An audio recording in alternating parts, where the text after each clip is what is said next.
Ya comenzamos con algunos problemas por ahí.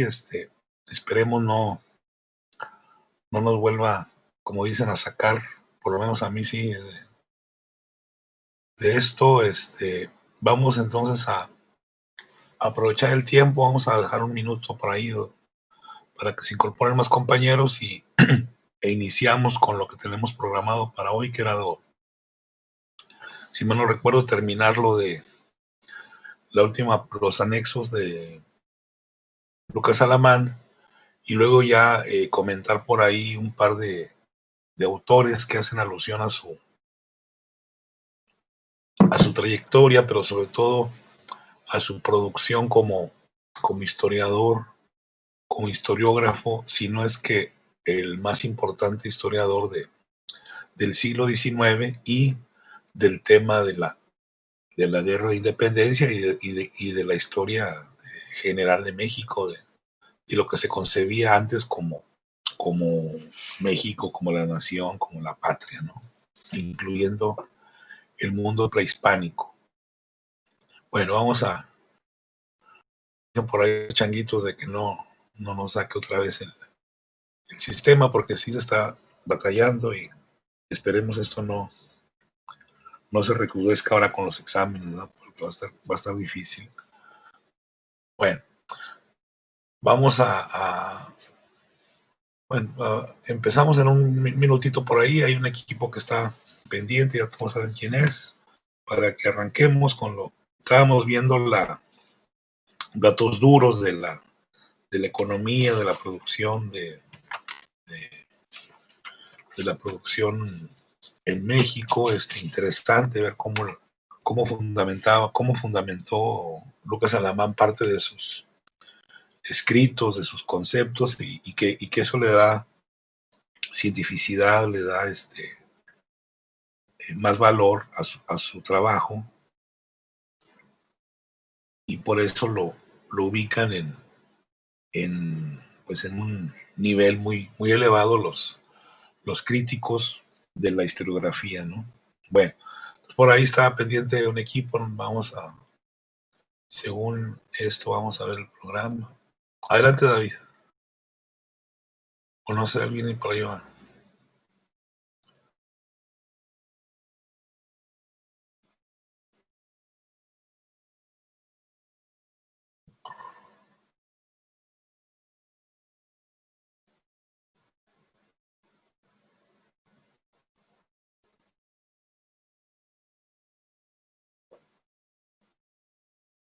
Bueno, ¿sí se escucha?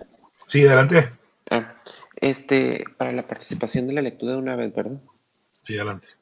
Ah, bueno, la parte que tengo yo de la lectura es el último anexo, o el último tomo que se le llama, el documento, número 19. Es uno muy corto, es una página y media, y es una carta que se le escribe a Miguel, bueno, no se le escribe a Miguel Hidalgo, pero dice que viene por parte de, ¿cómo se llama? Viene por parte de,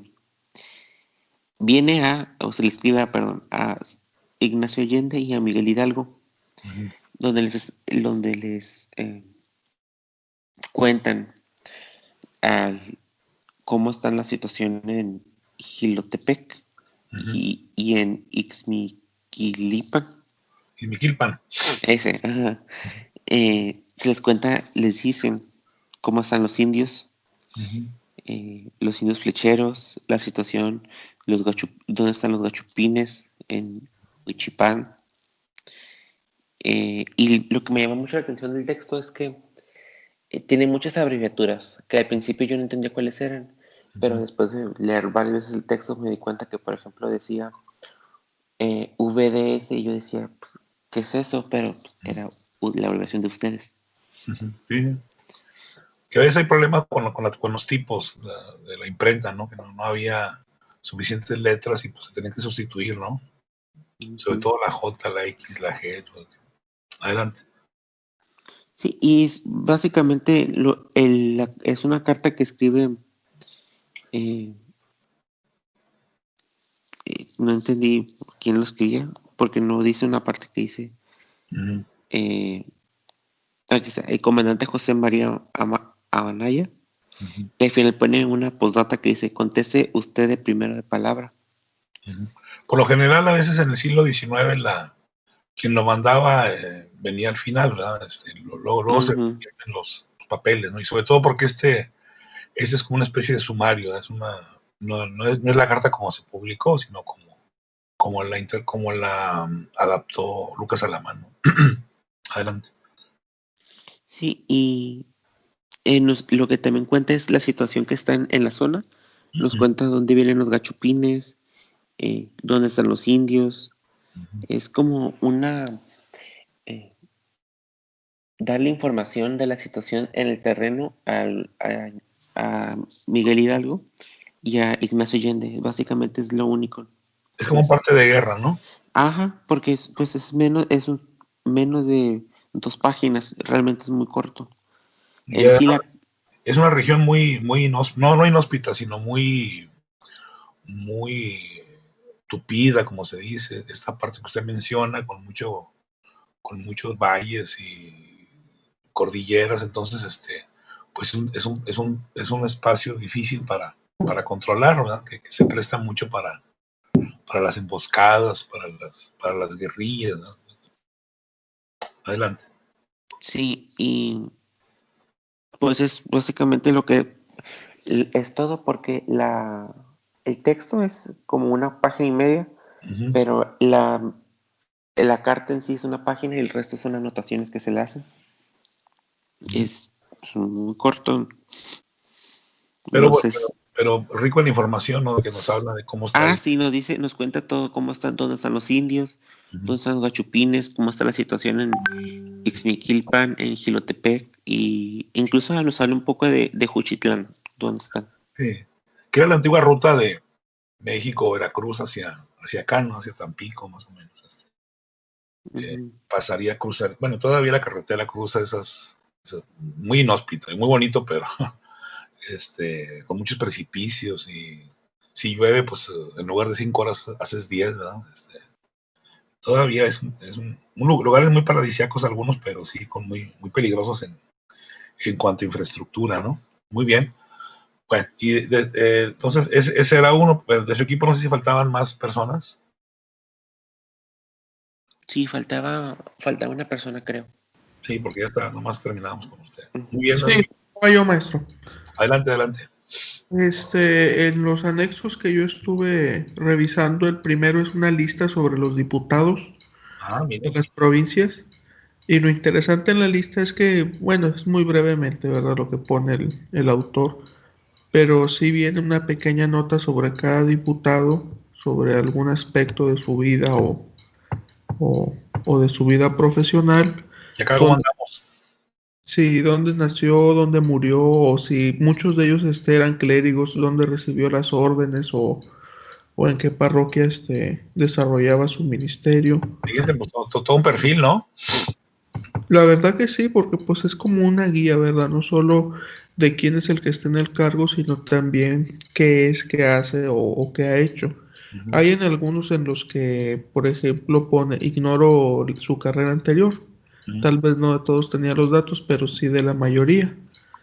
La verdad no son muchos la cantidad de diputados, porque pues No, no. aún estaba completamente configurado el país.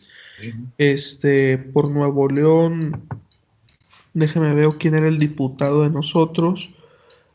Son los apellidos ya que se nos quedaron, ¿no? Creo. Era el señor don Juan de la Garza, canónigo de Monterrey, como se lo menciono, muchos de ellos eran clérigos todavía. Ujú. Este, y el siguiente documento que viene, el número 16, es una circular hecha por Hidalgo y por Allende, que la mandan al ayuntamiento de Celaya, en la que están solicitando no se ataque a las personas afectas al movimiento o, o las que están participando en él, porque si no ellos también iban a actuar según de la misma manera como si no lo hubieran hecho, pero bueno, ¿Qué fecha es, trae? Disculpe, ¿esa? es, es el documento 16 y tiene la fecha de septiembre 19 de 1810. Pues está raro porque eran Todavía fueron muy agresivos los insurgentes, ¿no? Con los gachupines en ese. Sí, es que así lo dice, porque todavía tiene una postdata la circular, Ujú. En la que dice, en el mismo momento en el que se mande dar fuego contra nuestra gente, serán degollados 78 europeos que Vámonos. tenemos a nuestra disposición, atentamente, Hidalgo y Allende. Pues sí. Este, y un poquito más arriba dice que si se portan bien y se entregan los españoles, van a ser tratados con humanidad. Pero bueno, entonces sí está como que algo interesante porque sí es algo fuerte la carta esta que se le envía al... Es que mire, Carlos, ahí queda claro esto de que no es grilla ni es levantarle falsos al padre Hidalgo, ¿no? Simplemente que No, para nada, es algo que es ahí está. firmado por él. Entonces fíjese qué interesante leer las fuentes, no las fuentes originales, sino los autores originales, que además en el caso de este señor pues está sustentado en partes de guerra, en correos confiscados, en todo lo que está en el archivo de la nación, ¿verdad? Y que pues nos aclara realmente con el espectro de la situación y no tanto que valoremos o que supongamos, ¿no? Ahí está o sea, lo que sea falso, ¿verdad? Pero no habría por qué pensar que es falso. Entonces, muy, muy interesante, Carlos, esto. Adelante. Bueno, incluso hasta menciona en qué papel y en qué tinta y todo está escrito, porque dice es copia letra, Uh-huh. y según las rúbricas de los individuos. Entonces no creo yo que haya Sí. sido cierto, pero tal vez sea un documento poco conocido en la historia de México. Pues es que, bueno, acuérdense que nos gusta brincarnos las fuentes, ¿verdad? Sí, Se supone que los historiadores nos deben de fascinar las fuentes primarias, pero hay generaciones, pues podemos contar con Abaco, que les encanta irse a lo que dice quién sabe quién y no se toma la precaución, como el caso suyo, de oye, vamos a ver qué onda con los clásicos, ¿verdad? A lo mejor Hidalgo era buena onda y él estaba a favor de la vida y a favor en contra de la violencia, y bueno, pues esa carta yo creo que a cualquiera nos deja en claro más o menos que fue una guerra en el sentido estricto de la palabra, ¿no? Adelante, Carlos. Y el siguiente documento, maestro, ese ya es como que una biografía y sigue la línea genealógica sobre la familia Berzábal, de don Baltasar Berzábal, que llegó a la Nueva España a mediados del siglo XVIII. Habla del personaje, sobre su vida, sobre su desarrollo en la Nueva España, su vida económica, de negocio, su vida Bien. familiar, su matrimonio, los hijos que tuvo.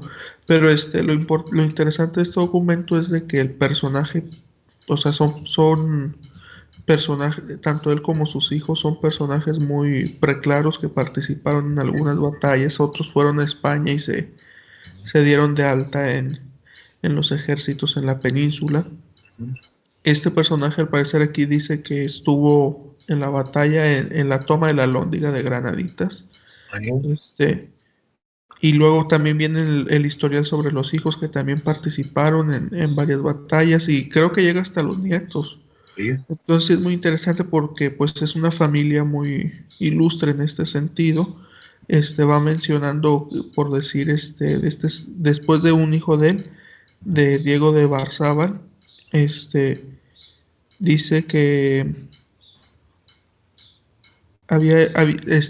cuando ya murió, pues no había sufrido nunca ningún arresto ni nada de esto, sino solamente sus conflictos cuando fue la toma de la Alhóndiga de Granaditas. Cuando se mete Después, la grilla. sí, y pues va hablando de los hijos, en que algunos estuvieron en el ejército de la Nueva Granada, otros estuvieron en Vizcaya, otros fueron a España y regresaron ya con un matrimonio ya formalizado.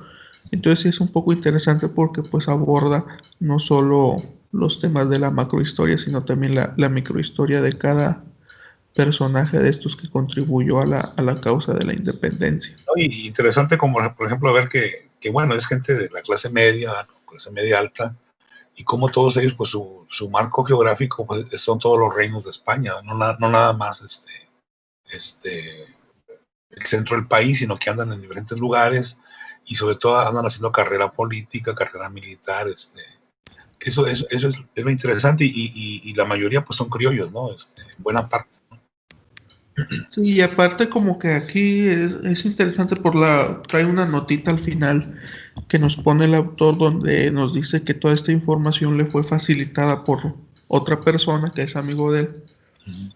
Y esto nos hace pensar de que pues no estaba solo en su trabajo No, en su trabajo como historiador, sino de que recurría a las fuentes y a sus amigos y tomaba muy en cuenta lo que las otras personas le comentaban sobre detalles como estos. no, fíjese, ha tocado un tema muy delicado y muy interesante, que bueno, no nos va a alcanzar el tiempo ni tenemos mucha información, pero habría que preguntarnos, estos son historiadores que firman los libros, ¿verdad? Que son los autores, jurídicamente hablando, pero quién sabe, porque usted toca un tema que yo no había querido tocar, en la producción, en la edición, en el ensamble, por usar un lenguaje musical, si participaran más personas. Yo creo que es difícil que, en el caso del padre Mier, nos queda claro que era un trabajo en equipo, ¿verdad? Y que realmente don Carlos María Bustamante y por ahí dos más, todos los grupos acá que viajaban cada rato a Europa, pues le llevaban los datos, la información. Y pues lo que no había lo inventaba don, don Fray Servando, igual él no batallaba para eso. Pero entonces yo creo que, Carlos, es muy interesante esto que usted dice, vamos a dejarlo abierto porque no, le insisto, no habría mucho tiempo, porque esa es híjole, hoy es un lenguaje de un político venido a menos, pero nos dejó la frase, la palabra, cierto sospechosismo, ¿no? Cierta sospecha de realmente quién hacía la talacha, quién hacía el trabajo pesado, no sé, digo, es una pregunta que queda así y que yo creo que cada uno de nosotros tendríamos una respuesta que nos hace llevar de que no trabajaban solos, ¿verdad? Por lo que usted señala, Carlos. Adelante. Sí, pues es que realmente pues él es el que lo deja en entrever, maestro, porque pues al final de este anexo dice todas estas noticias, así como la información reunida en este cuaderno, existen dentro de la familia y esta información me fue facilitada por don Francisco de Arganaiz, quien hoy me honra con su amistad. Sí, Entonces, pues hay historia oral, ¿verdad? Pero también, pues, quién sabe quién habría ahí intermediarios, ¿verdad? Que ayudan. sí, obviamente. Creo que el caso más, cada vez más claro, y no sé si por ahí ustedes lo han leído, aquí no lo brincamos porque si no, no avanzamos, el barón de Humboldt, ¿verdad? Que es un personajazo, fue el que le abrió los ojos a los criollos, ¿no? De que estaban encima de un mar de plata y de oro y en el país más rico del mundo, ¿verdad? Y su libro de ensayos y todos los que tiene, queda claro que él tenía conocidos en cada pueblito, en cada región importante, que eran los que le pasaban los materiales, ¿verdad? Él nada más casi nomás los juntaba tantito y los firmaba y cobraba, pero ahí sí más o menos hay avances. Entonces, los demás, quién sabe, ¿no? Porque vamos a terminar el semestre con el doctor Gonzalitos también, y quién sabe si él también habría tenido tiempo de andar busque en todos los archivos, y andaba en la grilla y lo tenía enfermos y luego cuidaba a la esposa y un montón de cosas, ¿verdad? Que uno dice, pues eran unos superhombres, ¿verdad? ¿Cómo le rendía el tiempo a esta gente? Digo, como historiadores tenemos que meter ahí el sospechosismo de cómo construirían su espectro documental, ¿verdad? Adelante, Carlos. Pues sí, ya le menciono, maestro, este documento pues viene muy interesante porque aborda toda la historia, todas las contribuciones de una familia, como le menciono. Sí, La sí. mayoría de los hombres pues van a participar, van a darse de alta en los ejércitos, van a estar con los insurgentes, otros con el ejército realista, después se Sí, intercambian de bandos. sí.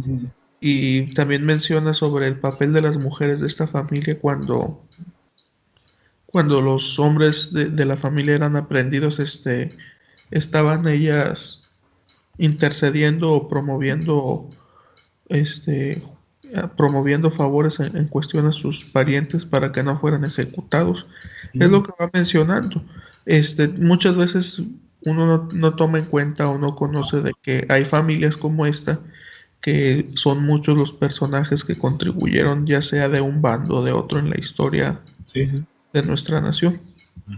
¿Qué es lo que nos han dicho las doctoras, no? No sé si ya tuvo chance de ver el video de la doctora Zoraida, pero la otra sí lo vio. La independencia dividió familias, ¿no? Dividió grupos, todos eran bien cuates antes de 1808, ¿no? Pero de repente la independencia los divide y, como usted dice, con mucha sobriedad, hay generaciones completas que se van a dividir. Esto pasa en muchas familias de todo el mundo. Lo hemos visto en casos, por ejemplo, la familia de los Kennedy, de los Morgan, los Rockefeller, ¿no? O sea, hay familias que le han dado en el caso de nuestro Carlos Madero, ¿eh? Una familia que tiene más de 200 años por ahí participando en política, en economía, clase media, unos son hippies, otros son yuppies, total que, ¿verdad? Hay de todo. Entonces, interesante estos estudios de familia que como usted ya lo está observando, hay material para hacer mucho análisis, ¿no? Con un par de documentos tan sencillo, ¿no? Adelante, Carlos.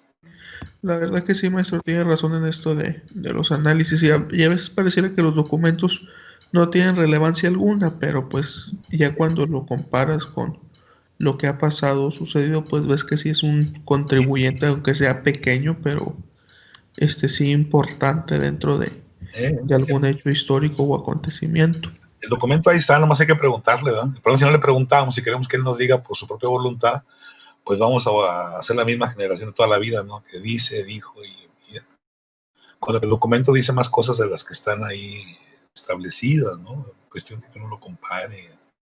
Pero yo creo que ya vamos avanzando en la generación de historiadores, por eso a mí me interesaba mucho que estuviéramos leyendo a los clásicos y no tanto a los analistas, ¿no? Que luego también nos cuentan muchas mentiras ahí medio, ¿no? O se adornan demasiado en sus análisis, ¿no? Muy bien. ¿Algo más, Carlos? No, sería todo, maestro. Muy bien, excelente. Lo de David y Carlos, que ha sido breve, pero muy sustancioso en cuanto a la riqueza, pues, de la obra de este señor Lucas Alamán, que como verán,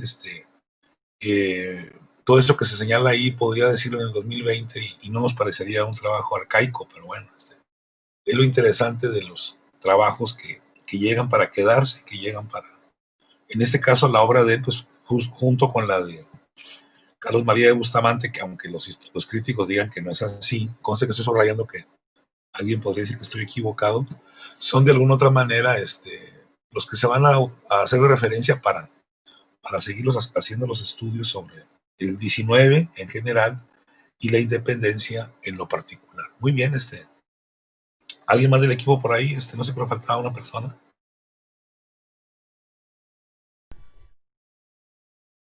No, ya fuimos todos. Sí, ¿verdad? Bueno, y ya con eso se cierra, ¿verdad? Se cierra el ciclo. Sí. Muy bien. Muy bien. Perdón, se me fue la onda acá.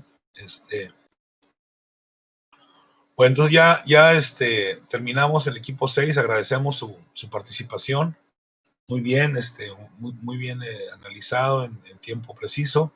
Entonces vamos a aprovechar el tiempo que nos queda, que es más o menos interesante, para que avancemos en un autor que la verdad, insisto, es si hacemos una lista de los 20 o los 10 historiadores más importantes que ha habido en México, tendríamos que escoger a don Moisés González Navarro, que son de esos historiadores, no al estilo Krause ni al estilo otro, que no tenían muchas pantallas. Digo, tenemos el caso de él, el caso del doctor Ernesto Lemoine como se escribe, y otros más, Álvaro Matute, que murió hace algunos años, y se me está escapando otro, Ernesto de la Torre Villar.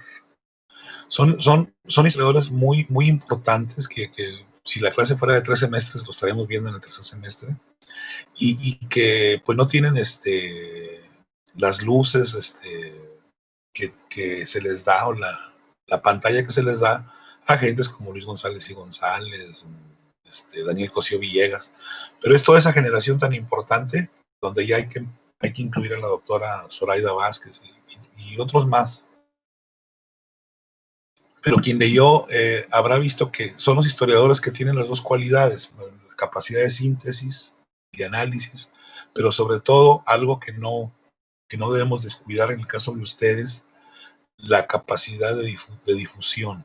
Tipos que escriben, que saben escribir, que saben provocar la reflexión y que eso pues implica una mayor preparación, ¿verdad? No sé qué opinión tengan de cómo escribe cómo escribía el maestro González Navarro, que no es es el de los primeros en tocar el tema crítico de Lucas Alamán, no es el único, pero sí quise que leyéramos un poco. Además, no hay muchas informaciones en PDF, aprovechar que estaba en PDF, y van a ver qué interesante manejo hace de este personaje, que ya entrando en materia, vale la pena decir que a Lucas Alamán nomás le faltó ser presidente de la República. Esto nos lleva a otro tema que tampoco vamos a poder desarrollar y que tiene que ver con lo que hablaba con Carlos Liberato hace unos minutos, que es también la relación entre el historiador y el poder. Habría que hacer una revisión de todos los historiadores que han pasado en la historia y ver realmente si hay uno que haya trascendido, que haya destacado, sin que haya sido salpicado, sin que haya atravesado por el terreno a veces tan escabroso, tan odioso, ¿verdad?, de la política. Se los dejo de tarea para toda su carrera profesional, pero los que estamos viendo, pues digo, yo batallaría para decir, es un puritano, miren, ni siquiera pasó por la calle del Congreso. Todos tuvieron que ver con la política, no se diga con el que nos vamos a despedir, el doctor José Eleuterio González, que fue 3 veces gobernador, 3 veces diputado, trabajó en el Tribunal de Justicia y fue directivo toda su vida del hospital y de la Facultad de Medicina, y además presidente vitalicio del Consejo de Salubridad, lo que hoy sería la Secretaría de Salud.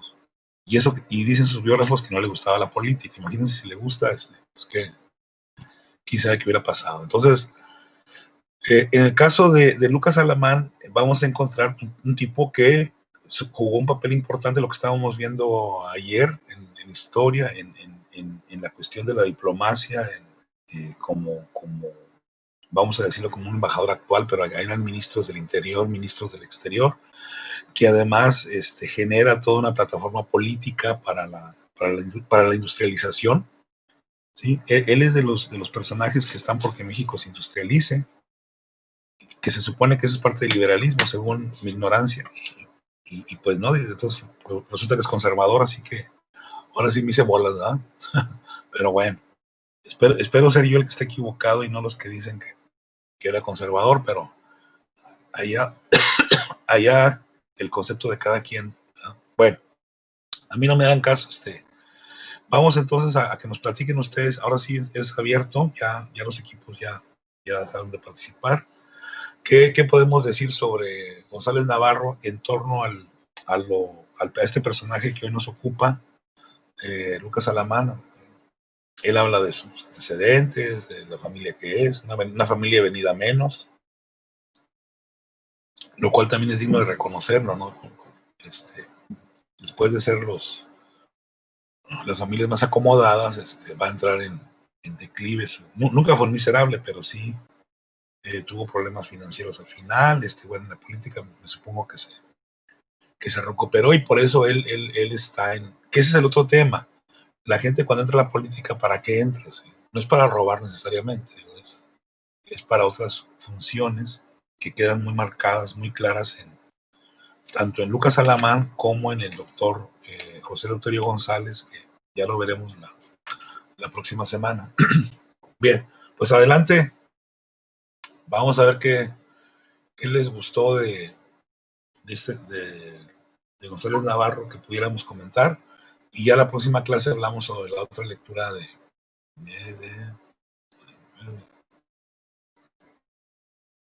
Corina Iturbe. Ahorita tendríamos tiempo de hablar de González Navarro. Espero hayan tenido chance de leer.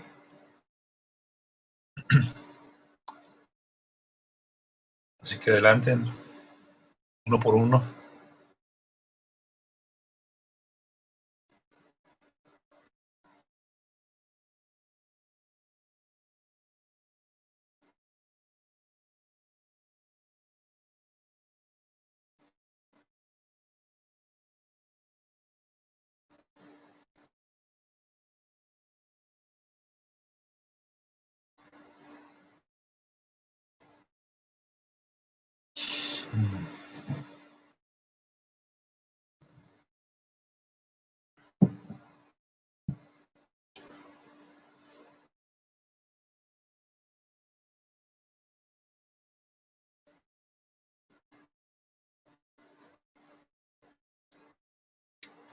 Anímense antes de que se caiga el sistema.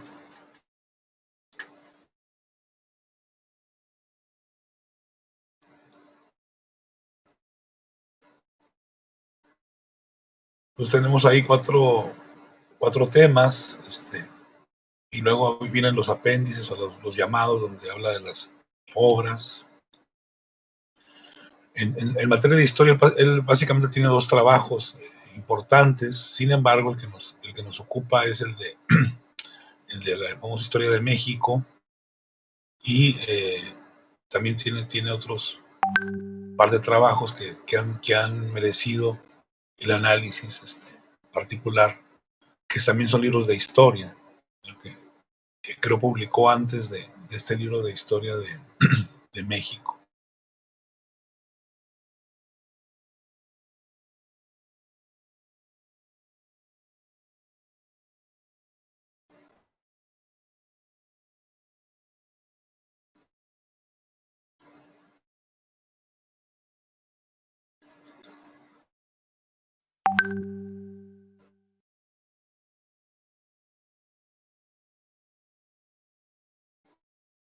Bueno, en lo que se animan, ya para cerrar, vamos a ver nada más dos lecturas muy cortas, la verdad. Leer en su tinta, como se dice, al doctor José Eleuterio González, por ahí que lo comentemos la próxima semana, más o menos en 15 minutos por equipo, y terminar la segunda sesión y rematar ahí con el trabajo de Edgar Iván Espinosa, que él habla de todo Nuevo León, pero nos interesa básicamente la época no vamos a enfocarnos en todo el trabajo, vamos a enfocarnos en lo que es el siglo XIX y particularmente la obra del doctor José Antonio González, y con eso cerraríamos ya las lecturas. Quedaron pendientes muchas, pero acuérdense que esto es abismal, el ámbito de la historiografía.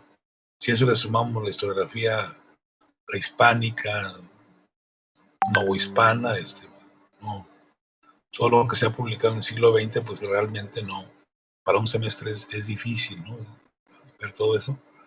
Entonces con esto vamos a cerrar, y es probable que el viernes hagamos entonces ya una recapitulación, unos 10 minutitos por ahí, de lo que vamos a seleccionar para el análisis posterior, que no va a ser todas las obras, sería muy titánico, ¿verdad? Vamos a seleccionar lecturas, yo les voy a traer la lista, vamos a platicarlo, y si hay necesidad, pues nos podemos ver en otra sesión. Programamos una reunión fuera de clase, por Teams también, para comentarlo, pero creo que no habría necesidad porque las lecturas son muy claras, pero como ustedes gusten, ¿verdad? Ahorita vamos a aprovechar para hablar de este señor, no sé, qué tan animados estemos.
Entonces, esto sería lo que tendríamos que haber visto, introducirnos a esto que debimos haber visto el día de hoy.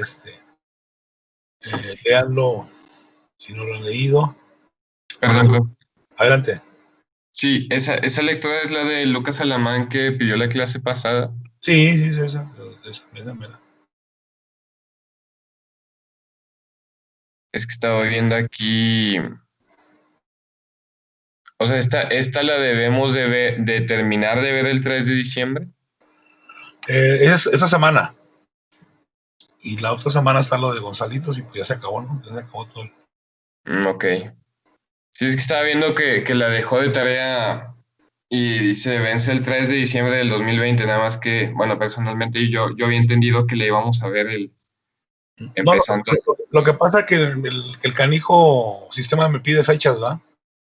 Ah, Es nada más, si se fijan todos así le ponen, pero no es no es. Entonces, ¿el 3 cuándo es? El 3 es la próxima clase. sí, la próxima clase. Bueno, que es jueves, ¿verdad?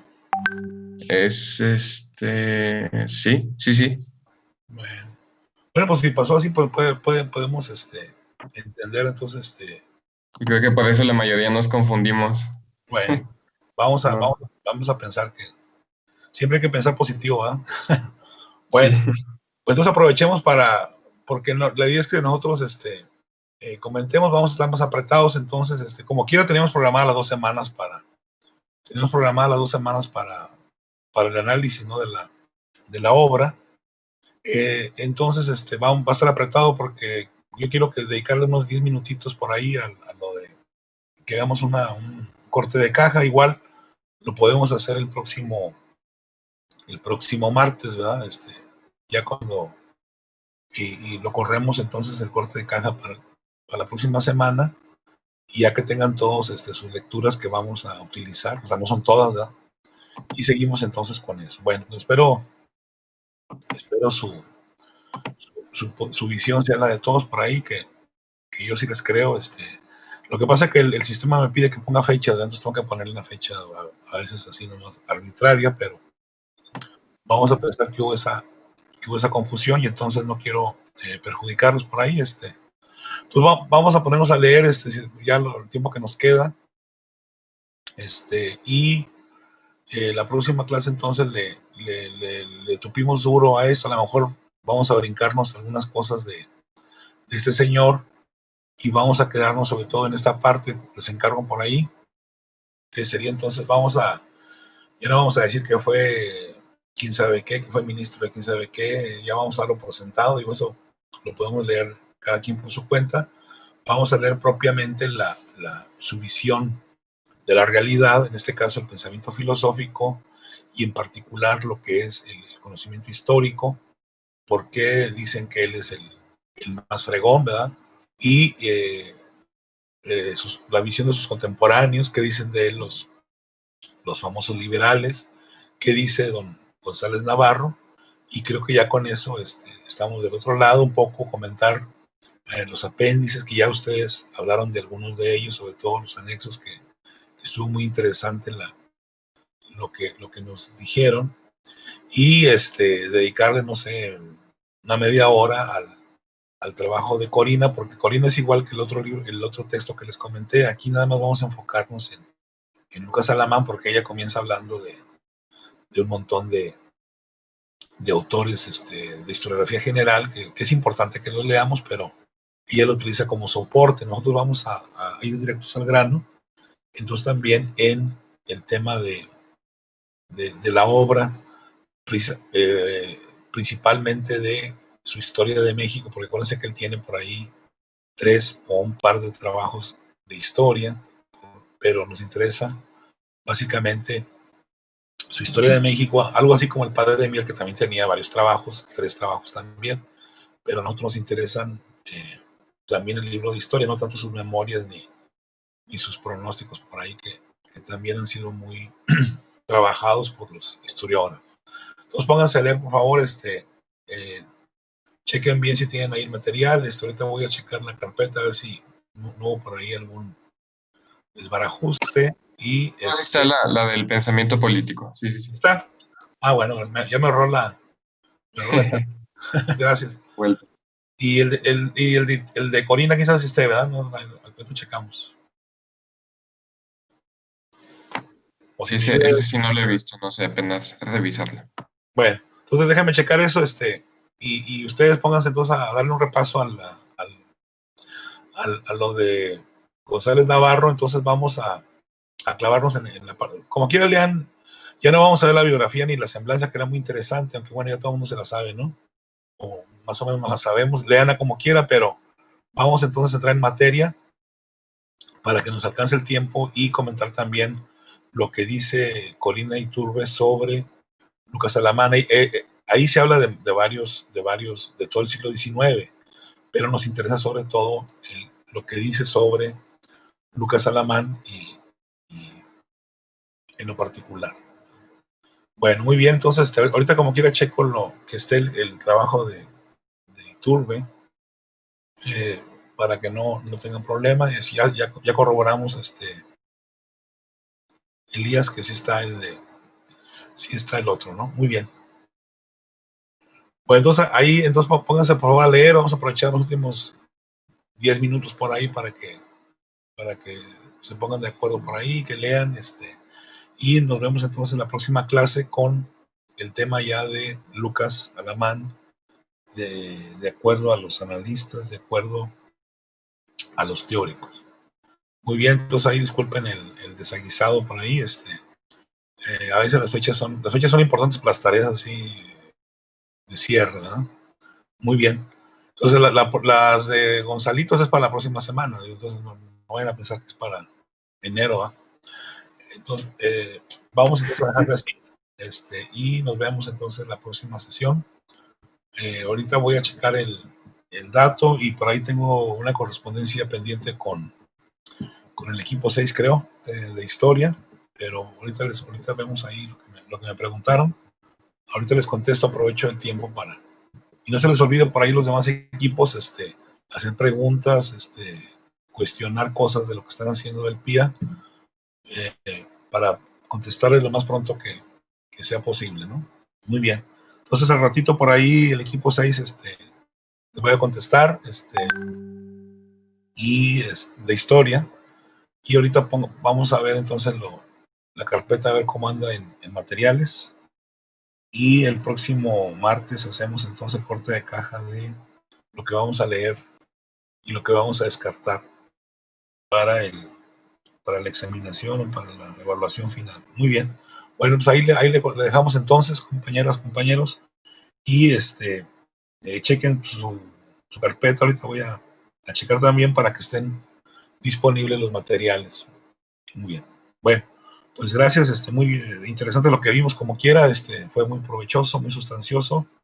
Esperemos esté igual o más la próxima clase para este autor que es, insisto, para muchos el prominente historiógrafo del siglo XIX y de la historia en general de México. Muy bien, pues gracias, y nos vemos la próxima clase. Gracias, profesor. Hasta luego. Luego.